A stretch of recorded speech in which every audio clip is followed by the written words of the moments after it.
This is step 2. I'm going to add the flip parameter now, which is the wrong thing to do. I should be putting the parameter for this part of it in, but I'm not.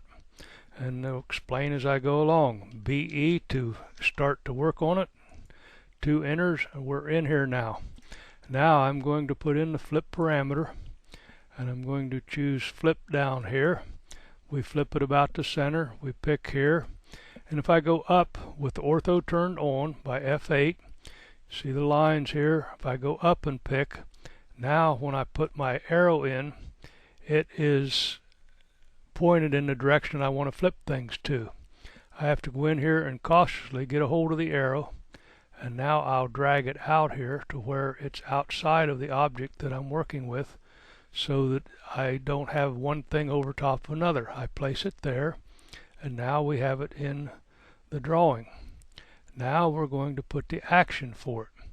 We do a flip action, and the first thing we have to do is select a parameter. You'll see it highlights, and now it wants to get the object, so I'm going over here and make sure I get this little box that's the action for this as well as everything else, and I pick and do my enter. When I'm through selecting objects, it's done. I now close the block editor. I pick save the changes, and now we see the flip parameter, and when I flip, it flips back and forth. So that part works just fine and dandy. Now here's the key to this. I'm going back in to edit it again. I'm now going to put the stretch on the second part of this. So we go to parameter. We pick linear stretch because we want this to go in a linear fashion. We pick the end we don't want to move with a stretch to the right. We go out and we pick this end that we do want to move. So we pick that and we drop this down on this side. We can put it up on this side. It doesn't matter. The arrows don't have to match, etc. Probably better off if they don't. So we place that in. We select it. We go down to our grips again. We change the grip to 1. And now we have that set. So now we put the action on that. We go in here and we do a basic stretch. We pick stretch.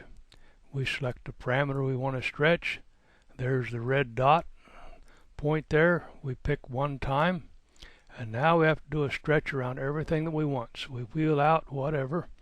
Do a crossing polygon. We want to get both lines to stretch. So we pick, and then we have to do the second pick to get the items that we want to do.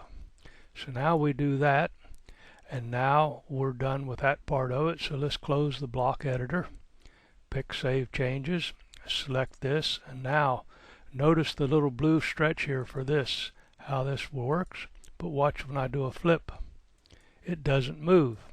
I made that mistake intentionally to show you what you have to do if this arises. You have to go back in here to the flip parameter. Here is the box for it. You'll see when you drop over top of it, it highlights, and you also see highlighting on the screen in dashes what is actually part of that parameter. If I do a right click, come down, I have action selection set. I'm going to pick modify selection set. By picking modify, I can now simply go in here and pick the parameters I want to add to what will all be moved with the flip action. So now I've done that. Everything highlights. I come back. I close the block editor. Save changes. Now I pick on this, and now I pick flip, and you'll see the blue box goes with it. The stretch mode goes. This now stretches backwards and forwards, and this goes up and down with ortho turned off naturally. Once again, flip. It flips just like it's supposed to. So that's a couple of parameters added in there, and the reason I did them is because you will have to do those adding or removing from previous parameters sometimes.